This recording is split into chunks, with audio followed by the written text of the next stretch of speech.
President Cyril Ramaphosa and US President Joe Biden have discussed the possibility of a visit to South Africa. During a phone call, Biden congratulated Ramaphosa on his recent re-election and pledged that the US would work closely with the 7th administration on key areas such as economic growth and job creation. Ramaphosa expressed his appreciation for this commitment and extended an invitation to Biden to undertake a state visit to South Africa. Ramaphosa's spokesperson says dates for that will be confirmed by the respective diplomatic teams.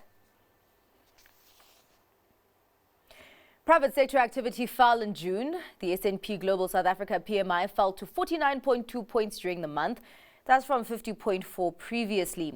The slowdown was largely due to a slump in output and new orders. That's as the uncertainty over the outcome of the national election weighed.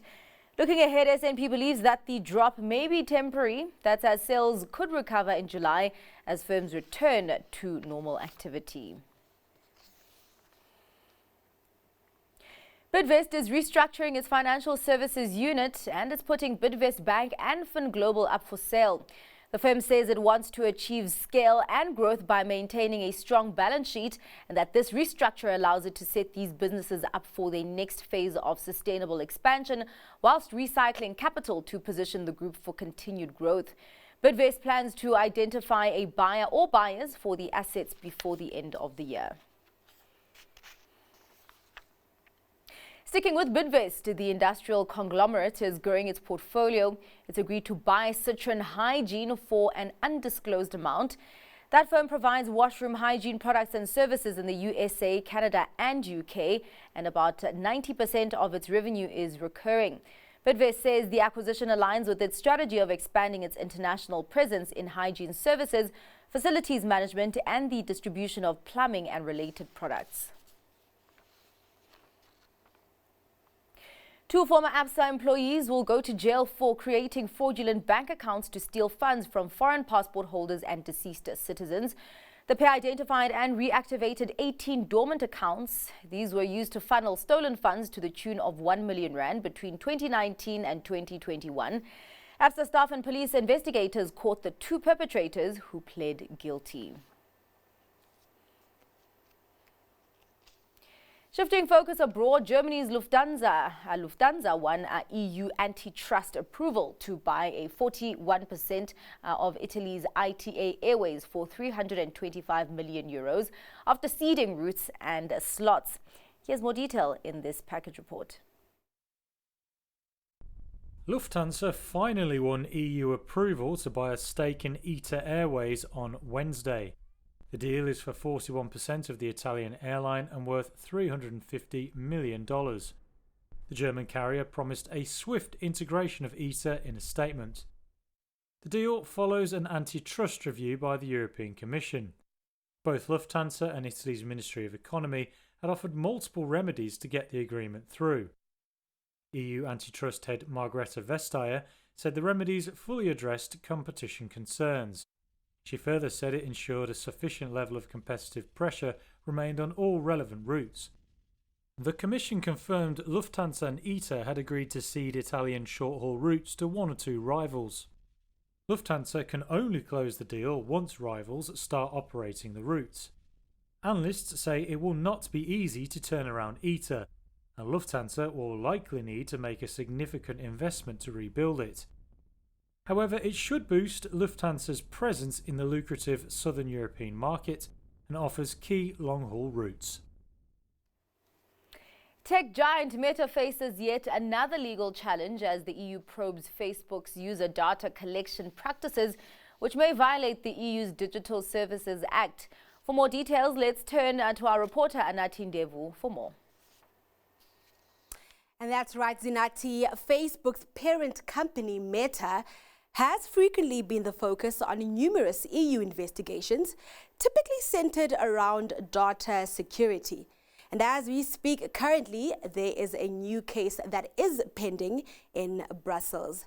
Joining me now from Berlin is Lars Halter, who is from Deutsche Welle. Lars, what can you tell us about this latest investigation?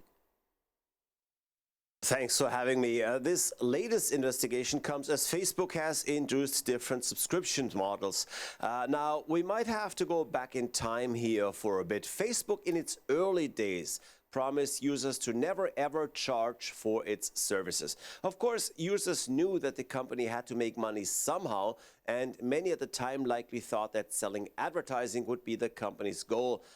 Today, of course, we know that selling data is probably a much bigger revenue source, and data mining is something that Facebook and many other social media platforms obviously excel at. So fast forward a bit, and we went from the promise of an always for free service to a subscription model where Facebook says users can actually pay $9.99 a month to get the site ad-free. Of course, if you've ever spent a minute on Facebook, you know that's an interesting offer because sponsored posts and other ads have made the experience on the site exhausting. Now, the EU says Meta is essentially offering a paid service and that the company forces users to give up lots of data if they don't want to pay. So the customer has to choose between giving up data or forking over money. And that per se would be in violation of the Bloc's Digital Services Act. Lars, give us more insight regarding that Digital Services Act you make mention of. Well, it's about Meta collecting huge amounts of data, not only on Facebook, by the way, but also Instagram, and that this data is used to provide personalized ads in a way that gives Facebook an unfair advantage over its competition. Data protection, privacy protection is a priority for regulators in Brussels and has been for years.